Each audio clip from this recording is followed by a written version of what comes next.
Hello, everyone. Welcome to Autumn is Here. I'm your host, Francine Crawford. You know that caregiving is a task that is very difficult, but it's loving from your heart, but it's also very difficult to do. There's so many things that is involved in caregiving. There is things that you're not going to expect. There are things that are going to happen that you can't avoid. There are so many things that you have to take care of, whether it's taking care of their illness and understanding their illness, or taking care of their financial and their legal aspects of their life. So it's a lot, whether you're taking care of a spouse, a child, or your parent. Caregiving can be a lot. It is something that we don't want to say is heavy burden, but it is a heavy burden. A lot of times that people who have not experienced it don't really understand the impact of what caregiving does and how it impacts your whole family, not just the person, but you and your family and the people around you. It is something that can get bigger with time and be heavier, where you think in the beginning that you can handle it and you can't handle it after a while. But because you're so caught up in it, you don't ask for help. You just keep doing and going. And people don't realize that you even need help, because some people who are not in a situation really don't understand it. And there's so many different aspects to it. But what's also true is that there is something called caregiver burnout. Caregiver burnout is real. It is something that people have and they don't even realize they have it. And unfortunately, it can lead to physical and mental burnout, where it's just too much for you. And you're so busy taking care of the other person that you're neglecting yourself. So I don't want people to have caregiver burnout. And I know that some people are not going to relate to this, because if they're not going through it, they may not understand it. But I want to speak to the people who are going through it, so you can see if you can recognize these things and maybe you can change the pattern of stuff, or people who are not going through it, if you may recognize it in somebody else. And this way you can offer them some help or something, some suggestions or something like that if you recognize it. Or just keep note for yourself, because there are 53 million caregivers in the United States. So chances are, if you're not one, you may become one at some point in time. So caregiver burnout, just want to bring some things to your mind so you can watch out for these things.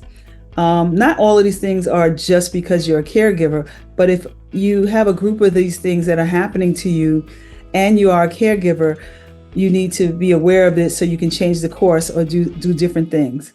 So are you having a hard time falling asleep? There's so many things on your mind because you're a caregiver. You're taking care of your business, you're taking care of somebody else's business, and probably your other family members, maybe children and stuff like that. And there's so many things on your mind and you can't fall asleep. Are you declining any invitations when people give you invitations for things? Like in the last 6 months, people give you an invitation for things and you don't want to go because of your caregiving duties. Caregiving can make you feel guilty about going out and having fun. So be aware of things like that. Have you gotten sick more often than you've been in the last year or so?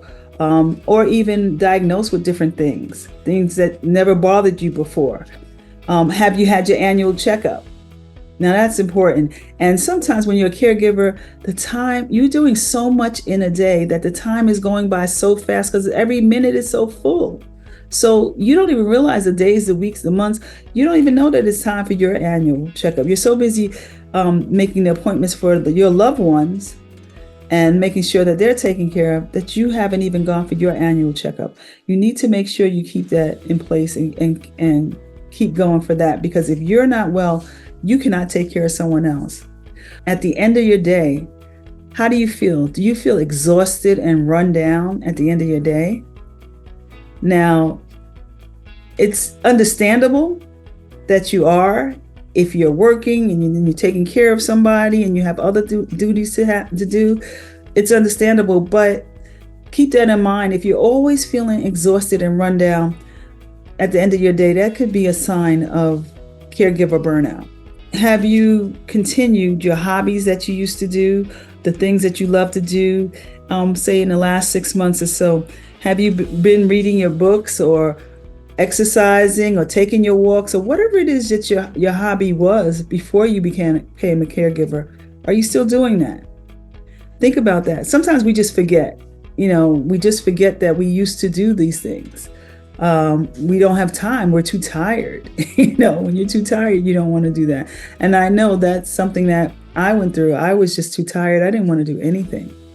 I just wanted to rest. I didn't want to do anything. And there were things that I was always doing, but I didn't want to participate. I just didn't want to do it. Do you cancel plans? Do you make plans and then you cancel them all the time? That could be caregiver burnout, because your heart says, I want to do something. Oh yeah, I have time. I'm going to do it. I'm going to put this in. And then you don't do it. You don't schedule yourself. Are you feeling resentful because of what you're doing, because of the time that it takes for being a caregiver, or resentful that your family members are not helping you?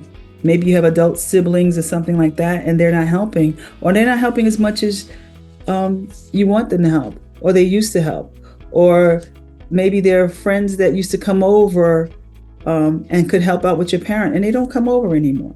Have you been feeling alone? Nobody understands. You're the only one, and feeling very lonely because of your caregiving duties, and it takes so much of your time. When you wake up, do you wake up sluggish? Or do you wake up ready for the day? Or do you turn over and don't want to wake up anymore? Not anymore. Not wake up anymore. But you don't want to wake up. You don't want to get up. You want to always get 2 more hours, 3 more hours. You just don't want to face the day. That is a sign of caregiver burnout. Can be a sign of caregiver burnout. Have you increased your intake of alcohol? Yeah, I said it. Have you increased your intake of alcohol? Now that could happen. And just be mindful of that.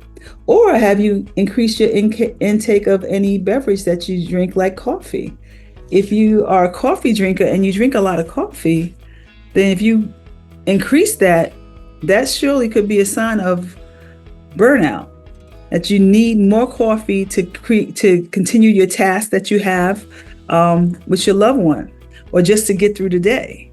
When these things happen, sometimes you feel so overwhelmed and you don't want to ask for help. You feel like you can't ask for help. Know that you always can ask for help, whether it's a professional or whether it's your friend or your family. Do you feel like you wish you were less of a caregiver and more of a daughter or a son to the person that you're caring for? Or even if it's a spouse, do you feel like you want to be less of a caregiver and more of a spouse to your loved one? That can be a sign of caregiver burnout. That is heavy, because emotionally you want to be the person you were to them. And when you're a caregiver, sometimes you can't. You don't have time to be that person. You only have time to look out for them. And that can be very emotional. These things can be very emotional and draining on you. It can affect you mentally, emotionally, and physically. So please think about some of these things. If you have a group of them that you're doing or that's happening to you, please get some help. Whatever you have to do that.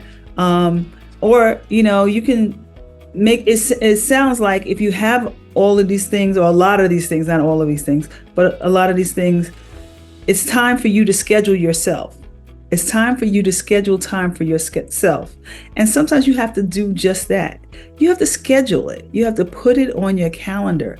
This time is my time, my free time. This is the time I'm going to do something. This is the time for me. You have to pull away and schedule some time for yourself. You can also have an accountability partner. Have other caregivers that'll give you that support, or that will call you and say, listen, are you going out for your walk? It's time for you to take your walk now, or to do your exercise. Did you go to the gym today? Are you, doing whatever it is that you love? Have somebody call you and remind you, hey, did you do this today? Did you do that today? Make sure you're doing that you're taking care of yourself, that you're taking that break, that you're going back to that hobby that you used to do. Make sure that you're able to do that, and that will help you break up the monotony and break up the pressures of caregiving, and then you'll hopefully be able to avoid burnout. You could also just take some time out for yourself and catch up on television. Just zone out on television, your favorite television show. Be in their world for a time, whether it's Ratchet TV or whether it's comedy shows or game shows or whether it's a thriller. Just get lost in that. But set time out to do that regularly. So that's something for you to look forward to. Binge watch. I love binge watching. Love it. Binge watch. Just do that. And that will help you to breathe. Just have time for yourself. And when all else, you've done everything else, it's always good to get a nap. When you take that nap in the middle of the day, sometimes you feel so much refreshed. When you wake up, you feel like you can rest your brain, not only your body, but your brain has to rest. You think all the time, you worry all the time, your brain has to rest. So those are some of the things that you can do to kind of break up stuff that if you find that this list, you find you have a few of these things on this list, maybe you need to put some things in place. Maybe you need to take some time for yourself. Maybe you need to just reassess things and change things around. Ask for the help that you need. But please do not let yourself burn out, because if you burn out, you are no good to the loved one that you're caring for. Okay, that's my show for today. We really want you to be well and be healthy mentally, emotionally, and physically. Autumn is here.